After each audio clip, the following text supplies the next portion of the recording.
I do not think I should like to employ servants that I knew served me only from compulsion. But if I had servants who I thought assisted me, as in duty bound, out of goodwill and friendship toward me, I think I should be better satisfied with them when they did wrong than with others who disliked me, when they performed all their tasks faithfully, but from compulsion. Cyrus the Great. Cyropaedia, Book 3, Chapter 1, Section 28.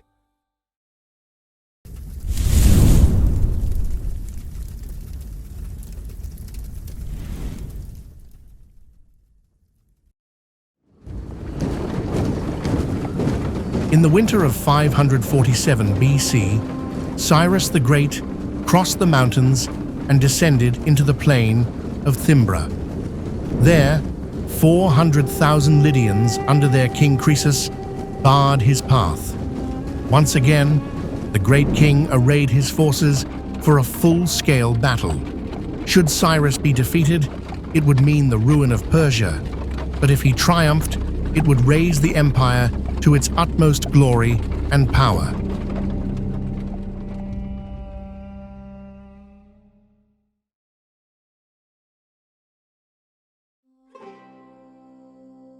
In 550 BC, Cyrus had captured Ecbatana.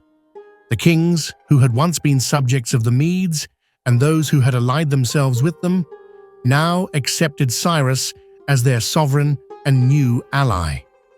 Yet there were some who refused to acknowledge his authority. The greatest opponent of Cyrus's kingship was the king of Armenia. When Cyrus learned of the Armenian king's defiance, he immediately set out with his cavalry toward Thymbra, the Armenian capital, while ordering Harpagus to follow with the rest of the army. At the border between Media and Armenia, Cyrus entrusted a small contingent of horsemen to Croesus, instructing him to lie in ambush in the mountains between Thymbra and the city of Erebuni. Cyrus himself advanced toward Thymbra with the remainder of his cavalry. He ordered his soldiers to inflict no harm upon the local inhabitants. Should they encounter Armenians along the way, they were to treat them with kindness and reassure them that they had nothing to fear from plunder.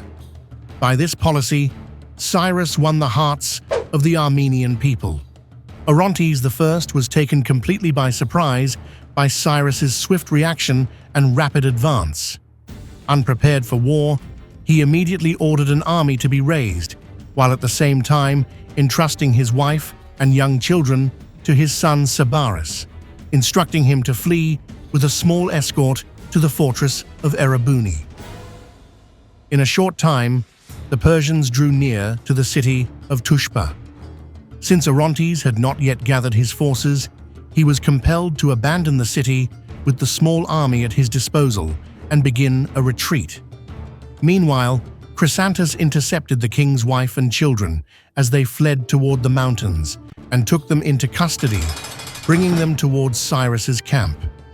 Caught between two Persian forces, with his family now in enemy hands, Orontes withdrew his troops to the top of a nearby mountain, intending to make a stand against the Persians there. Cyrus encircled the mountain and dispatched a messenger to the Armenian king, requesting a meeting with him. Xenophon records the details of this meeting. The king of Armenia, together with his elder son Tigranes, came to meet Cyrus. A philosophical and challenging discussion unfolded between them. Cyrus enumerated their transgressions, and King Orontes acknowledged his errors. Tigranes then succeeded in persuading Cyrus to pardon his father's faults. Cyrus acted with magnanimity, inflicting no harm upon Orontes, his family, or his possessions. Instead, he confirmed him in his royal position. Captivated by Cyrus's nobility, Orontes agreed to pay tribute to the Persians and even offered his entire army, 40,000 infantry and 8,000 cavalry, for Cyrus's service. The great king, however, declined the full offer, accepting only 20,000 infantry and 4,000 cavalry, while leaving the rest under Orontes's command to safeguard Armenia. With this swift and brilliant victory, which revealed both Cyrus's military genius and diplomatic acumen, the western lands were freed from rebellious kings. Cyrus used this period of tranquility, between 549 and 547 BC, to organize the administration of his nascent empire. In this endeavor, he drew heavily upon the knowledge of the Medes and the Elamites. Yet while Cyrus was engaged with internal affairs, news arrived that the Lydians had launched an invasion of Cappadocia.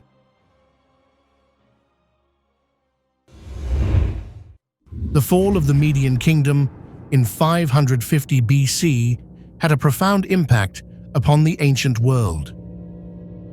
Regional powers, alarmed by the sudden collapse of so mighty a realm, joined together under the initiative of Croesus, king of Lydia, to confront the nascent Achaemenid Empire.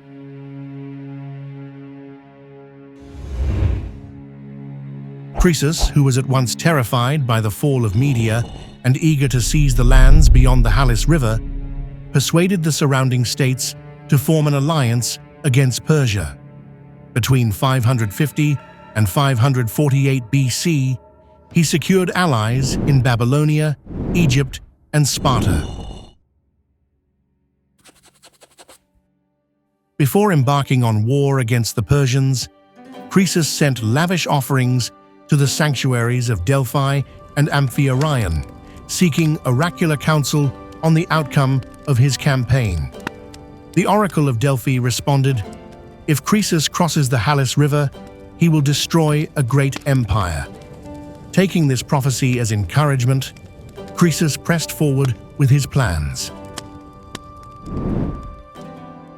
He assembled an army composed of Greeks from Asia Minor together with his Lydian forces and augmented it with a large number of mercenaries. Without waiting for his allies to send reinforcements, he set out against the Persians. In 547 BC, under the pretext of restoring his brother-in-law Astyages to the throne of Media, Croesus invaded Cappadocia. Cyrus responded with remarkable speed. As a first step, he sent a message to Croesus offering him the chance to surrender and continue ruling Lydia as a vassal king. He dispatched a similar proposal to the Greek city-states of Asia Minor. Yet, with the exception of Miletus, none accepted his offer. Cyrus next gathered his army and set out to confront the king of Lydia. According to the Nabonidus Chronicle, he first marched toward Arbela, and after capturing the city, he opened the route northward into Mesopotamia. There he fought a king whose name in the inscription is damaged and illegible. Many have identified this unnamed ruler with Croesus of Lydia, though this seems unlikely. Others have suggested a king of Urartu or Armenia, though this interpretation also faces difficulties. Precisely which ruler Cyrus encountered in this region and which territories fell under his control remains uncertain. The late Dr. Shapur Shabazi proposed that Cyrus may have advanced as far as Harran and brought it under his dominion. Yet this hypothesis conflicts with other evidence suggesting building activity in Harran at the time. Thus, in reconstructing Cyrus's movements, we are compelled to rely on conjecture. What is clear is that Cyrus succeeded in occupying part of northern Mesopotamia, of which Harran may have been a part.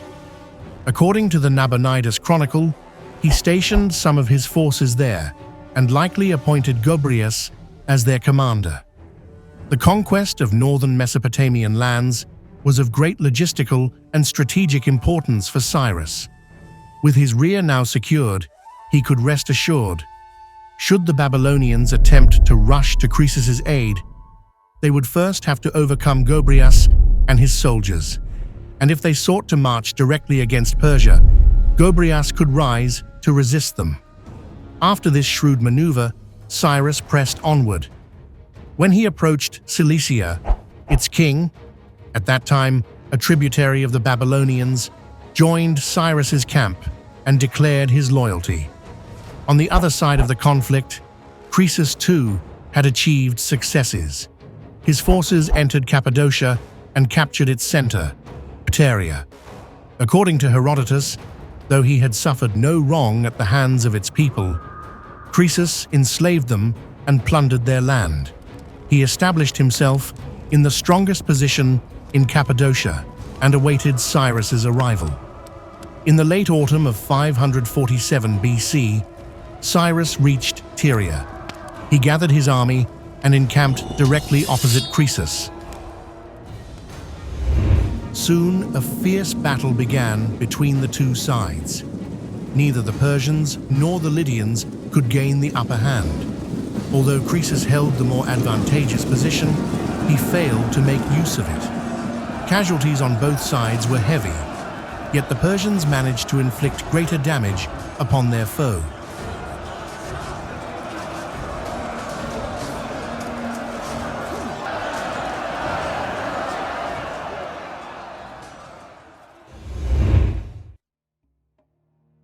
At dawn the next day, Croesus, seeing that the Persians made no move to engage him, chose instead to withdraw to Sardis. Autumn was ending, and the cold of winter had already begun. Croesus knew well that the Persians could not sustain themselves through the winter in the mountainous and frigid lands of Anatolia, for they would be unable to secure provisions. Thus, he returned to his capital, intending in the spring to rally his allies and drive the Persians from Asia once and for all. During his retreat, in order to avoid paying the wages of his mercenaries, he dismissed them from his army. Cyrus now stood at a crossroads that could decide his destiny. He had to choose swiftly, either wait until the following year to face Croesus and his allies, or take the risk of finishing the war during the winter. If he delayed until spring, he would likely have to fight on several fronts at once. But if he pressed the war immediately, he would need to secure a rapid and decisive victory. For should the conflict drag on, the hardships of procuring supplies in winter would spell disaster for his troops. In a bold and ambitious move, Cyrus undertook the greatest risk of his entire reign. He resolved to continue his advance through the mountainous lands of Anatolia in the depth of winter to confront Croesus once more. Some historians have compared this decision, in its military significance, to Hannibal Barca's crossing of the Alps in 218 BC. To ensure victory, Cyrus sent spies into Croesus's camp to report every movement of the enemy. Then, learning from the experience of the previous battle, he requested cavalry reinforcements from the neighboring tribes and subject kingdoms. By this means, he increased the number of his horsemen from 2,000 to 10,000. Cyrus displayed such remarkable swiftness in this campaign that Croesus was caught entirely off guard. Yet with his legendary wealth, the Lydian king was able to replenish the soldiers he had earlier dismissed and made ready once again to face the Persians. The Lydians awaited them on the plain of Thymbra.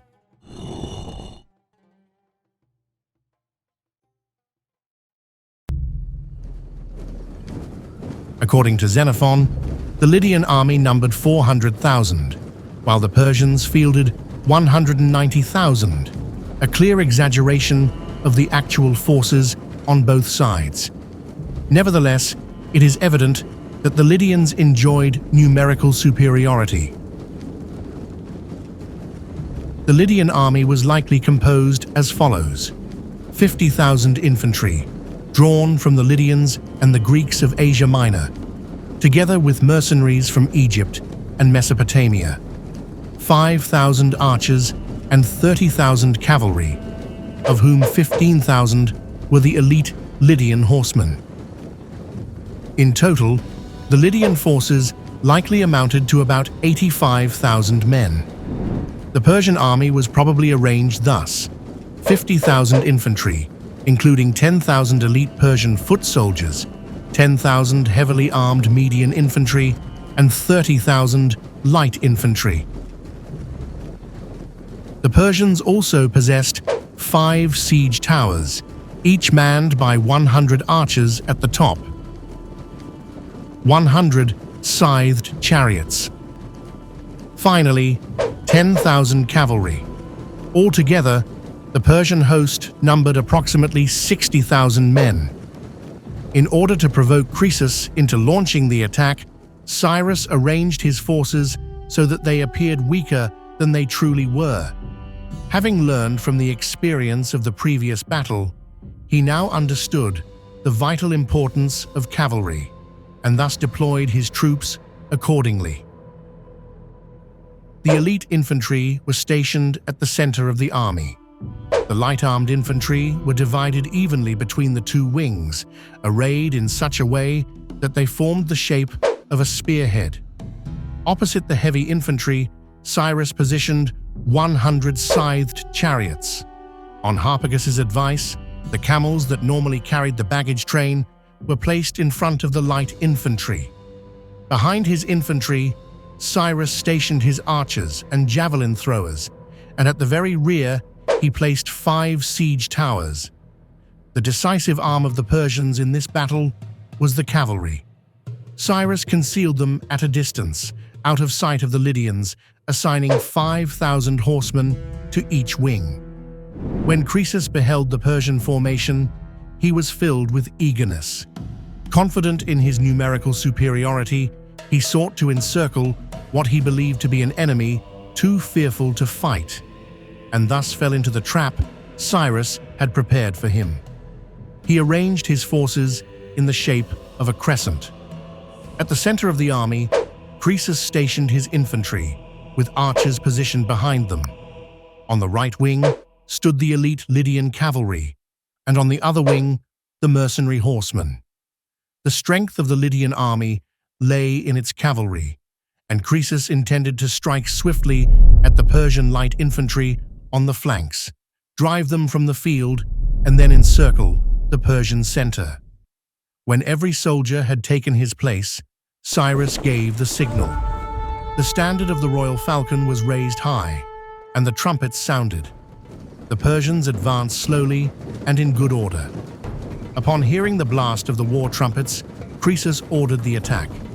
His cavalry immediately surged forward on both wings, pressing toward the Persian flanks as planned. This maneuver, however, created a considerable gap between the wings and the Lydian center. As the Lydian horsemen drew nearer to the Persian lines, they were met with an unfamiliar sight. Herds of camels forming a wall before the infantry. Yet the skilled riders paid little heed and charged toward the enemy. At that moment, their horses, never before exposed to camels, were terrified by the smell and noise, bolted in panic, and threw their riders to the ground. Chaos swept through the Lydian host. The Persians, who had been awaiting just such a moment, immediately loosed their arrows, inflicting heavy casualties upon the disordered enemy. Meanwhile, the Lydian infantry advanced slowly toward the Persian lines. When the Persians came within range of the enemy archers, Cyrus gave the order for the chariots to move. The deadly scythed chariots of the Persians, ideal for breaking enemy formations, swept in from both left and right, crashing into the Lydian infantry and cutting down many of them. On the flanks, the Lydians found themselves in an increasingly difficult position. Some of their cavalrymen, unable to control their panicked horses, dismounted and charged the Persian ranks on foot. This sudden press forced the camels to fall back, allowing the Lydian horsemen to regain control of their mounts and hurl themselves with great speed against the Persian lines. The lightly armed Persian infantry, unable to withstand so fierce a charge, began slowly giving ground. Cyrus, who had been waiting for just such a moment, immediately executed the most vital part of his plan. He ordered his cavalry to strike the Lydian horsemen from behind and encircled them. Had Cyrus delayed even a little, his flanks would have collapsed and the battle would have been lost. At the same time as the cavalry charge, the elite Persian infantry attacked the enemy foot soldiers. It was not long before the Lydian cavalry, suffering heavy losses, fled the field. Instead of pursuing the routed horsemen, the Persian cavalry hastened to support their own elite infantry. With the crushing assault of the Persian horsemen against the Lydian center, a great number of Lydians were slain. Realizing that the battle was lost, Croesus immediately gave the order to retreat. The Battle of Thymbra was a masterpiece of Cyrus the Great's generalship. With minimal losses, he succeeded in defeating the Lydian army, which had significantly outnumbered his own. After his victory at Thymbra, Cyrus pressed forward and laid siege to the city of Sardis. At dawn the next day, he advanced to commence the assault on Sardis. When he reached the city walls and ramparts, he ordered his men to begin constructing siege engines and ladders for scaling the fortifications.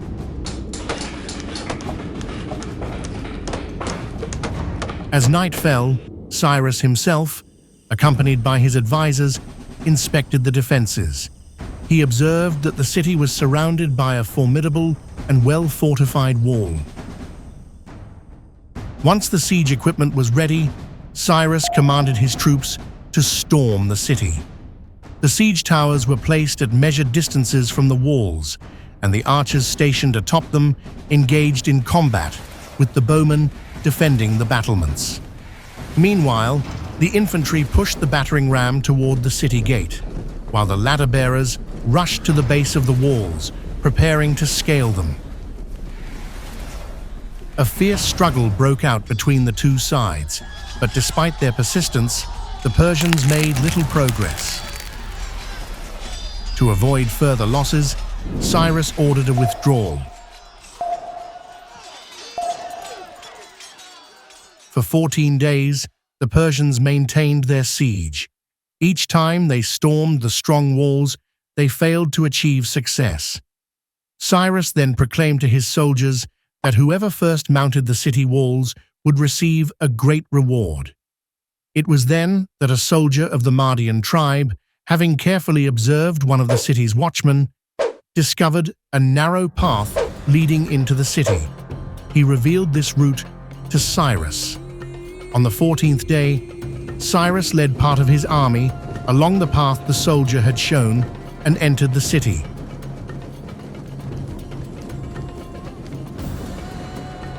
After a brief clash, the Persians succeeded in seizing the walls and opened the gates for the rest of the army.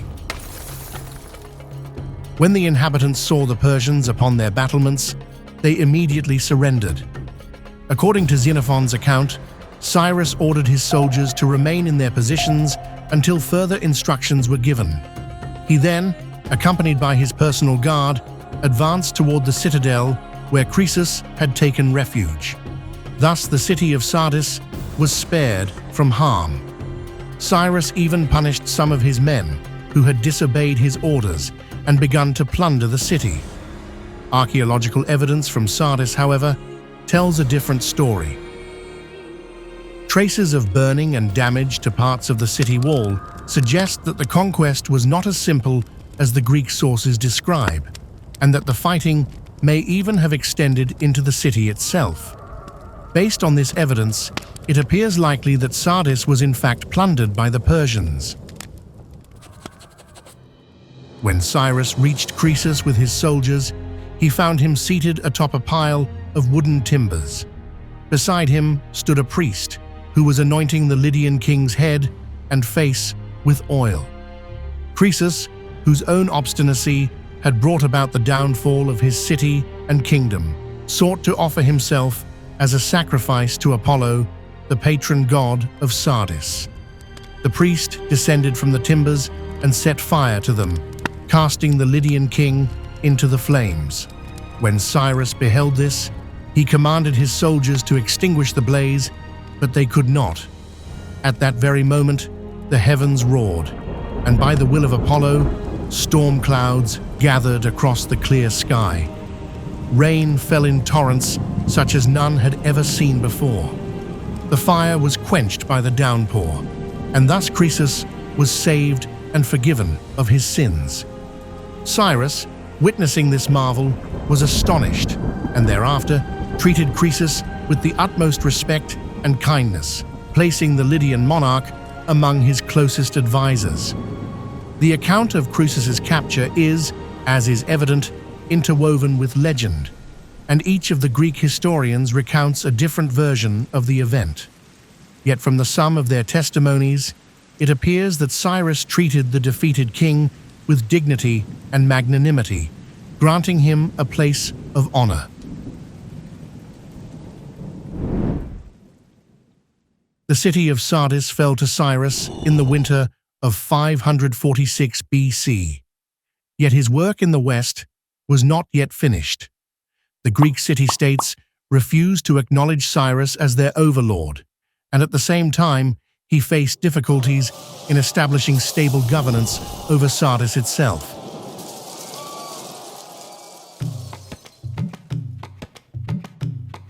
In the next episode, we'll cover the Persians' first encounter with the Greeks, along with Cyrus's eastern conquests. So make sure to subscribe and turn on notifications to be informed as soon as the new episode is uploaded.